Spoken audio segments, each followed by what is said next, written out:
An Amazing Contradiction. Calvin's almost complete agreement with and repeated praise of Augustine cannot be denied. Calvin called himself an Augustinian theologian. Of Augustine he said, "whom we quote frequently as being the best and most faithful witness of all antiquity." Calvinists themselves insist upon the connection between Calvin and Augustine. McGrath writes, "Above all, Calvin regarded his thought as a faithful exposition of the leading ideas of Augustine of Hippo." Wendell concedes, "Upon points of doctrine he borrows from St. Augustine with both hands." Vance writes, "Howbeit, to prove conclusively that Calvin was a disciple of Augustine, we need look no further than Calvin himself. One can't read 5 pages in Calvin's Institutes without seeing the name of Augustine. Calvin quotes Augustine over 400 times in the Institutes alone. He called Augustine by such titles as Holy Man and Holy Father."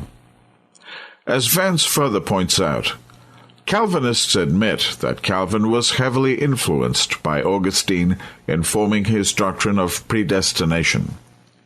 How could one of the leaders of the Reformation embrace so fully the doctrines of one who has been called the principal theological creator of the Latin Catholic system, as distinct from evangelical Protestantism?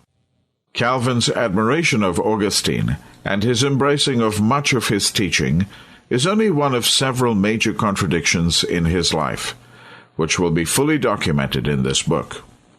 The situation is contradictory on the Roman Catholic side as well.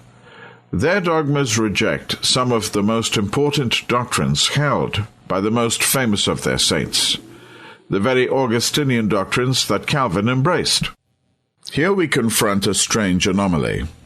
Warfield declares that it is Augustine who gives us the Reformation, yet at the same time he also acknowledges that Augustine was, in a true sense, the founder of Roman Catholicism and the creator of the Holy Roman Empire.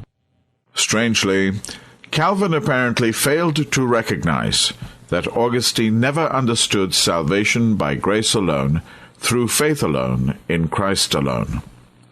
Philip F. Congdon writes, "Another curious parallel is evident between classical Calvinist theology and Roman Catholic theology.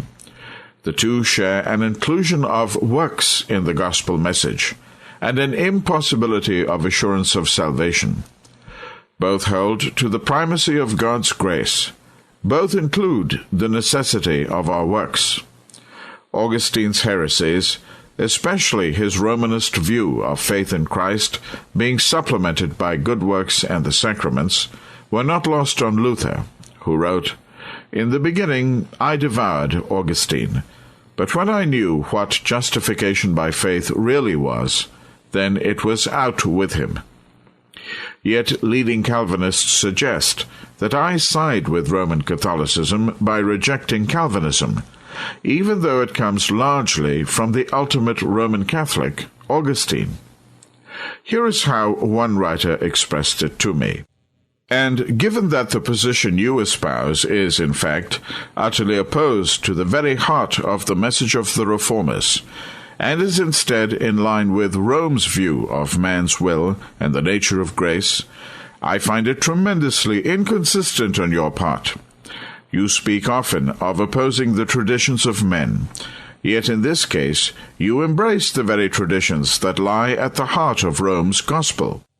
On the contrary, the Reformers and their creeds are infected with the ideas that came from the greatest Roman Catholic, Augustine himself.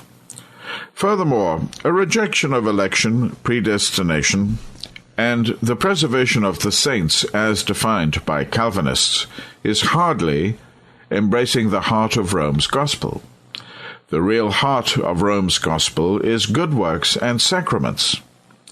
Certainly, Calvin's retention of sacramentalism, baptismal regeneration for infants, and honoring the Roman Catholic priesthood as valid, is a more serious embrace of Catholicism's false gospel. The rejection of Calvinism requires no agreement with Rome whatsoever on any part of its heretical doctrines of salvation. It seems incomprehensible that the predominant influence upon Reformed theology and creeds should be so closely related to the very Roman Catholicism against which the Reformers rebelled. Yet those who fail to bow to these creeds are allegedly in error. How the Protestant creeds came to be dominated by Calvinistic doctrine is an interesting story.